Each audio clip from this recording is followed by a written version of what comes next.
Hey everyone, I'm here to talk about Every Heart of Away by Chasin McGuire. So the concept of this book really was something that was intriguing to me. Essentially, you have this books, the school for children who have gone to magical worlds and want to find their way back, but they can't.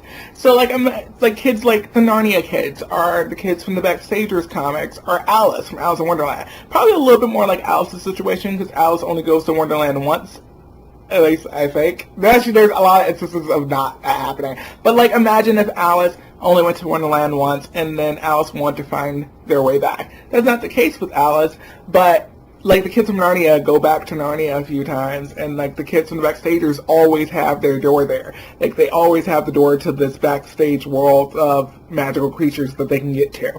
These kids can't find their doors. There's no way, they don't have a way back to these worlds, and they want to find a way back because they leave these worlds, or they get thrown out of these worlds, and then they're back in the real world, and it's crud.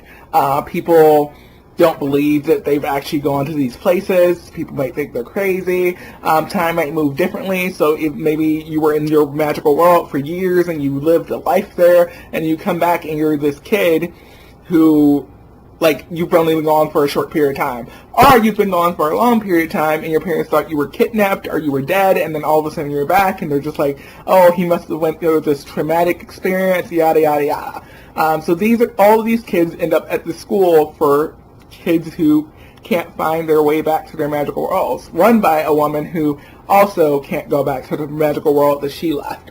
And all the worlds are very different. That was something that was really intriguing. I loved how different the worlds were that these people went to. Some of them went to like fairy magical lands. Some people went to like like more of a dark place, but still wanted to find their way back. The main character, Nancy, actually comes from like an underworld kind of field place. It's much darker. There's a lot of like not skeleton, but like dead. She's surrounded by ghosts and the dead in her world that she goes to, and she wants to find her way back. She feels like she fits there well. The things that she learned in that world and brought over is really interesting to see how those things affect her and her daily life. It also is very interesting to see how those things affect the other characters as well. The things that they picked up in the worlds that they came from, seeing how those different characteristics that would either help them get by in that world or things that they brought over, and see how those things show up is really interesting to me. The main character, Nancy, is also asexual, which was one of the reasons why I ended up finally picking up the story. I wanted to see that. And Nancy's asexual but not romantic. She does get romantic feelings. And yeah, so interesting concept. I think a lot of it it could have been executed a little bit better. What they ended up doing with it could have been executed better. That's what I think it is. I feel like the story doesn't really pick up until way too far into the story. There's like a murder mystery that's happening at the school, essentially. Some of the kids start dying, and so I'm sitting there, and as we're going through it, I'm just like kind of just going through the motions. It's a very short book, and I feel like when a short book is only like 160 pages, doesn't really pick up until deeper into the story. It's kind of meh, especially when you're gonna have such a thriller murder mystery type of thing. I feel like if you're gonna give it thriller murder mystery type vibes, I feel like it could have been executed better. If it was just a story about some kids at the school for people who missing their doors, they could have gone so many different directions.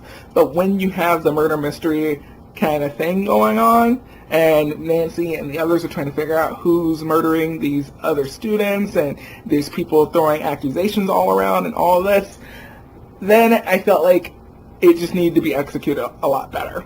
It wasn't like I wasn't completely there for it, but I still a book that I enjoyed. It's a very short read, and just I don't know. I feel like it could have been more. I feel like the characters were all really interesting, and I feel like learning about their worlds was really interesting.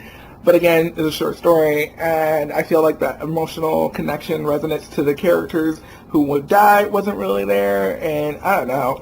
I don't know. Does that need to be there, though? Does that really need to be there? I don't know. I will say that when the second character dies, I felt really bad for them. Because they're not even a character that I necessarily should like, but the information that we get directly after their death made me feel really bad for them, because I do really feel the struggle that these kids are going through, not feeling like they fit in and being kind of treated like they're crazy, or they just need to get back in back with the normal world, and like understand like that all the things that they thought they saw were fake. People were like, the way that people treat them, I really feel like I understood that. And I liked that kind of parallel. So it was still a good book. Like I'm saying, it's still a good book. I feel like a lot of things were good about it. I just think when you add a murder mystery, that you should execute your murder mystery well. And I felt like it was just so meh. Like, it was just, I don't know, I felt like it was very mad at me. But that's just me. I'm still giving this book either a 3 or 4 star. I actually don't know yet now. This is me filming it the day after I read it. I haven't written anything, and besides like little notes that I take when I read a book, and so I don't know if I'm giving this a 3 or 4 star. I'm really thinking about it right now. Probably a 3. It's gonna be a 3. It's gonna be a 3. Alright, it's probably gonna be a 3. I don't feel like I can give it a 4. It's probably like a 3.4. But still, I really enjoyed it. For the most part, it's just, you know, it was okay. It was okay. I liked it. I'm sure a lot of people love this book. I know a lot of people have talked about this book and really enjoying it. I just thought it was okay. There you go. Alright, so that is it for the review of Every Heart Away by Shauna McGuire. I'm going to have a song of the day because I don't feel like I've done a song of the day in a video recently, but then again, all my videos are going up at weird times, so maybe I already have done one this week. But there's going to be a song of the day, and I hope you all enjoy it. I'll see you all in my next video. Bye. I don't even know